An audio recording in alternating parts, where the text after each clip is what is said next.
ಎಲ್ರಿಗೂ ನಮಸ್ಕಾರ. Essence of emotions ಪಾಡ್ಕಾಸ್ಟ್ಗೆ ಸ್ವಾಗತ. ಮೊದಲಿಗೆ ಎಲ್ರಿಗೂ ಕ್ಷಮೆ ಕೇಳ್ತೀನಿ. ನಾನು ತುಂಬ ದಿನ ಆದಮೇಲೆ ಪಾಡ್ಕಾಸ್ಟ್ ಮಾಡ್ತಿರೋದಕ್ಕೆ ಕೆಲವು ಕಾರಣಗಳಿವೆ. ಆದರೆ ವರ್ಷದ ಕೊನೆಗೆ ಬಂದು ಮಾಡಬೇಕು ಅನಿಸ್ತು. ಸೊ ಈಗ ಇದು ಈ ವರ್ಷದ ಕೊನೆ ಪಾಡ್ಕಾಸ್ಟ್ ಆಗಿ ನಿಮ್ಮ ಮುಂದೆ. ಇವತ್ತಿನ ಪಾಡ್ಕಾಸ್ಟ್ನ ಟಾಪಿಕ್ ಎಕ್ಸ್ಪೆಕ್ಟೇಷನ್ಸ್. 2023 ಸ್ಟಾರ್ಟ್ ಆಗಿತ್ತು ಯಾರಿಂದನೂ ಏನೂ ಎಕ್ಸ್ಪೆಕ್ಟ್ ಮಾಡಬಾರ್ದು ಅಂತಾನೆ. ಬಟ್ ನಾವು ಕೆಲವು ವ್ಯಕ್ತಿಗಳ ಜೊತೆ ಜಾಸ್ತಿ ಅಟ್ಯಾಚ್ಮೆಂಟ್ ಬೆಳೆಸ್ಕೊಂಡಿರ್ತೀವಲ್ಲ, ಅವರಿಂದ ಬೇಡ ಅಂದರೂ ಏನಾದರೂ ಎಕ್ಸ್ಪೆಕ್ಟ್ ಮಾಡ್ತೀವಿ ಅಲ್ವಾ. ಈ ವರ್ಷ ಕೂಡ ಹಾಗೆ few misunderstandings, few celebrations, few wins, few loss ಎಲ್ಲ ಎಕ್ಸ್ಪೀರಿಯನ್ಸ್ ಆಯಿತು.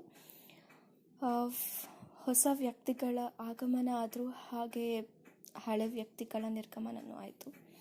ಬೇಜಾರೇನಿಲ್ಲ, ಯಾರಿಗೆ ನಮ್ಮ ಅವಶ್ಯಕತೆ ಇಲ್ಲ, ಅವ್ರು ನಮ್ಮಿಂದ ದೂರ ಹೋಗ್ತಾರೆ ಅಷ್ಟೇ. ಮುಂಚೆ ಥರ ಬೇಜಾರು ಮಾಡಿಕೊಂಡು ಕೂರೋದೆಲ್ಲ ಬೇಡ.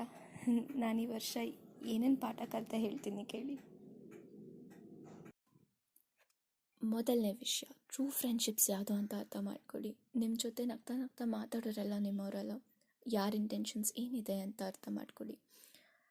ಮತ್ತು ಲೈಫ್ ಇಸ್ ಶಾರ್ಟ್. ಈ ವರ್ಷ ನಾವು ತುಂಬ ಜನ ಕಳ್ಕೊಂಡಿರ್ತೀವಿ. ಅದರಲ್ಲೂ ನಾನು ನನ್ನ ತಾತನ ಕಳ್ಕೊಂಡೆ. ಅನ್ಕಂಡೀಷ್ನಲ್ ಲವ್ ಅಂದರೆ ಏನು ಅನ್ನೋದನ್ನು ಅವ್ರು ನನಗೆ ತೋರಿಸಿದ್ರು. ಅವ್ರನ್ನ ಕಳ್ಕೊಂಡು ತುಂಬಾ ದೊಡ್ಡ ಲಾಸ್ ಆಯಿತು. ಯಾರೇ ಆಗಲಿ, ನಿಮ್ಗೆ ಅವ್ರ ಬಗ್ಗೆ ಏನೇ ಹೇಟ್ರೆಡ್ ಇರಲಿ, please be kind. Next moment ಅವರಿಲ್ಲ ಅಂದರೆ you shouldn't regret how you treated them. ಅವ್ರು ಹೋದ್ಮೇಲೆ ಅವ್ರ ವ್ಯಾಲ್ಯೂ ನಮಗೆ ಜಾಸ್ತಿ ಗೊತ್ತಾಗುತ್ತೆ. ಸೊ ಇರೋ ಅಷ್ಟು ದಿನ ಎಲ್ಲರ ಜೊತೆ ಕೈಂಡಾಗಿ ಬಿಹೇವ್ ಮಾಡಿ. ಮತ್ತು ಪೀಪಲ್ ಎನಿವೇಸ್ ಜಡ್ಜ್ ಯು. ನಮ್ಮ ಫ್ಯಾಮಿಲಿ ಬ್ಯಾಕ್ಗ್ರೌಂಡ್ ಜೋರಾಗಿದ್ದು ಕ್ರೋರ್ಸ್ ಎಲ್ಲ ಇದ್ದರೆ ಆಬ್ವಿಯಸ್ಲಿ ಆ ಮನೆ ಮಕ್ಕಳು ಚಿನ್ನದ ಸ್ಪೂನ್ ಬಾಯಲ್ಲಿಟ್ಕೊಂಡು ಬೆಳೆದಿರ್ತಾರೆ. ಬಟ್ ನಮ್ಮ ಫ್ಯಾಮಿಲಿ ಫಿನಾನ್ಷಿಯಲಿ ವೀಕ್ ಇದ್ದರೆ ನಮಗೆ ಕಷ್ಟ ಏನು ಅಂತ ಗೊತ್ತಿರತ್ತೆ. ಸೊ ಯಾರ ಜೊತೆ ಯಾರನ್ನೂ ಕಂಪೇರ್ ಮಾಡ್ಕೋಬಾರ್ದು. ಯಾರ ಜೊತೆನೂ ನಿಮ್ಮನ್ನು ನೀವು ಕಂಪೇರ್ ಮಾಡ್ಕೊಳಕ್ಕೆ ಹೋಗಲೇಬೇಡಿ. The way you grew up is totally different from others. It might be as simple as ನೀವು ಹಾಕೊಳ್ಳೋ ಡ್ರೆಸ್, ನೀವು ತಿನ್ನೋ ಫುಡ್, ನಿಮ್ಮ ಎನ್ವಿರಾನ್ಮೆಂಟ್ ಏನೇ ಆಗಿರ್ಬೋದು. ನೆಕ್ಸ್ಟ್ ಪಾಠ ಏನಂದರೆ, if they really want they will do it. ಯಾರಿಗೇನು ಬೇಕು ಅನ್ನೋದು ಅವ್ರ ಆ್ಯಕ್ಷನ್ಸೇ ತೋರಿಸತ್ತೆ. So if you see someone not making efforts, it means they don't want to ಅಲ್ವಾ. Same thing applies to you. ನಿಮಗೆ ಫಿಟ್ ಆಗಿರಬೇಕಾ? ಹಂಗಂದ್ರೆ ವರ್ಕೌಟ್ ಮಾಡಿ.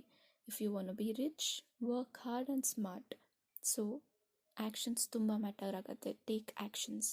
ಮುಂದೆ be selfless, don't expect. Selfless ಅಂತ ಹೇಳಿದ ತಕ್ಷಣ ನಿಮಗೆ ನೆನಪಾಗೋದು ನಮ್ಮ ತಂದೆ ತಾಯಿ ಅಲ್ವಾ. ಅವ್ರು ನಮ್ಮಿಂದ ಏನೂ ಎಕ್ಸ್ಪೆಕ್ಟ್ ಮಾಡದೆ ನಮ್ಗೆ ಎಲ್ಲ ಕೊಟ್ಟಿರ್ತಾರೆ. ಆದರೆ ನಮ್ಮ ಪ್ರಕಾರ ಪೇರೆಂಟ್ಸ್ ಕೂಡ ಎಲ್ಲೋ ಒಂದು ಕಡೆ ನಮ್ಮಿಂದ ಏನಾದರೂ ಎಕ್ಸ್ಪೆಕ್ಟ್ ಮಾಡ್ತಿರ್ತಾರೆ. ಅಂದರೆ ಅವ್ರ ಆಸೆ ಥರ ನಾವು ಮದುವೆ ಆಗಬೇಕು, ಅವ್ರು ಇಷ್ಟಪಟ್ಟು ಕೆಲ್ಸಕ್ಕೆ ಹೋಗಬೇಕು, ಹೀಗೆ ಸಣ್ಣ ಪುಟ್ಟ ಎಕ್ಸ್ಪೆಕ್ಟೇಷನ್ಸ್ ಇದ್ದೇ ಇರುತ್ತೆ. ಆದರೆ ನಮ್ಮ ಎಲ್ಲರ ಜೀವನದಲ್ಲೂ ಒಬ್ಬರು ಏನೂ ನಮ್ಮಿಂದ ಎಕ್ಸ್ಪೆಕ್ಟ್ ಮಾಡದೆ ನಮಗೆ ಒಳ್ಳೆಯದನ್ನೇ ಬಯಸಿರ್ತಾರೆ. ಯಾರಿರ್ಬೋದು ಹೇಳಿ ನೋಡೋಣ, ಗೆಸ್ ಮಾಡಿ. ಅದೇ ನಮ್ಮ ಟೀಚರ್ಸ್, ನಮ್ಮ ಗುರುಗಳು. ಅವ್ರಿಗೆ ಸಂಬಳ ಕೊಡ್ತಾರೆ ಅಂತ ಮಾತ್ರ ಹೇಳಬೇಡಿ. ಈಗ ಅದು ನಿಜಾನೇ, ಆದರೆ ಎಷ್ಟೊಂದು ಹಿಡನ್ ಟ್ಯಾಲೆಂಟ್ಸ್ನ ಹೊರಗೆ ತರೋದು ಟೀಚರ್ಸ್. ಅವರು ನಮ್ಮಿಂದ ಏನೂ ಸಹ ಎಕ್ಸ್ಪೆಕ್ಟ್ ಮಾಡಲ್ಲ. ಅದೇ ಥರ ನಾವು ನಮ್ಮ ಕೆಲಸ ಮಾಡಬೇಕು. ಹಾಗಂತ ಫ್ರೀಯಾಗಿ ಕೆಲಸ ಮಾಡೋಕ್ಕೆ ಹೋಗಬೇಡಿ. ನಿಮ್ಮ ಕೆಲಸದ ಬಗ್ಗೆ ಮಾತ್ರ ನಾನು ಮಾತಾಡ್ತಿಲ್ಲ ಇಲ್ಲಿ. ಬೇರೆಯವರಿಗೆ ಸಹಾಯ ಮಾಡುವಾಗ ಅವರು ನಮಗೆ ಹಾಗೆ ಮಾಡ್ತಾರೆ ಅಂತ ಎಕ್ಸ್ಪೆಕ್ಟ್ ಮಾಡಿ ಸಹಾಯ ಮಾಡಬೇಡಿ ಅಂತ ಹೇಳ್ತಿದ್ದೀನಿ. ನಾನು ಈ ವರ್ಷ ನಾನು ಹುಟ್ಟುಹಬ್ಬನ ತುಂಬ ಡಿಫ್ರೆಂಟಾಗಿ ಮಾಡಿಕೊಂಡೆ. ಈ ವರ್ಷದ ಹೈಲೈಟ್ ಅಂದರೆ ಅದೇ ದಿನ. ಅದು ನನಗೆ ತುಂಬ ಪಾಠಗಳನ್ನ ಕಲಿಸ್ತು. ಅಟ್ ದ ಸೇಮ್ ಟೈಮ್ ತುಂಬ ಖುಷಿ ಸಹ ಕೊಡ್ತು. ಅದು ನಾನು ಚಿಕ್ಕ ಮಕ್ಕಳ ಜೊತೆ ಮಾಡ್ಕೊಂಡಿದ್ದು. ಸೊ ಅವರಿಂದ ಕಲಿತಿದ್ದ ಪಾಠಗಳು ತುಂಬ ಇತ್ತು.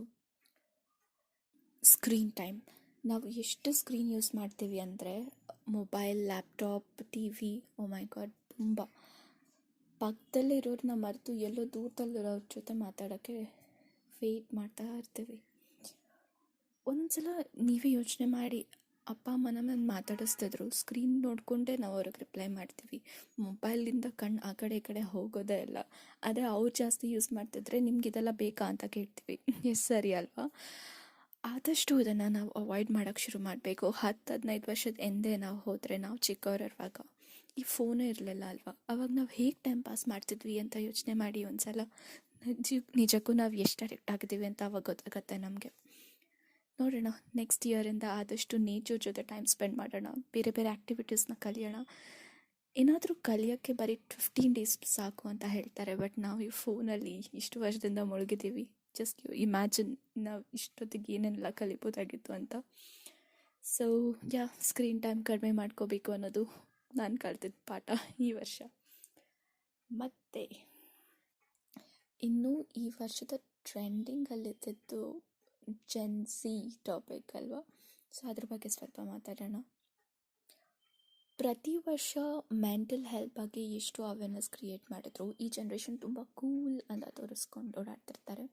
ಬಟ್ ರೀಸೆಂಟಾಗಿ ಅಪ್ಪ ಅಮ್ಮ ಬೈದರು ಅಂತ ಸೂಸೈಡ್ ಮಾಡ್ಕೊಂಡಿರೋ ಕೇಸಸ್ ತುಂಬ ಕೇಳಿದೆ ನಾನು. ಇದೇನಾ ಜೆನ್ಸಿ? ನಮ್ಮ ಕಾಲದಲ್ಲಿ ಹೀಗಿರಲಿಲ್ಲಪ್ಪ, ಏನಂತೀರ 90s ಕಿಡ್ಸ್? ಬಾಯಿ ತುಂಬ ಹೋಗಿದ್ರು, ಸಂಜೆ ಅಮ್ಮ ಅಮ್ಮ ಅಂತ ಅವರಿಂದನೇ ತಿರುಗ್ತಿದ್ವಿ.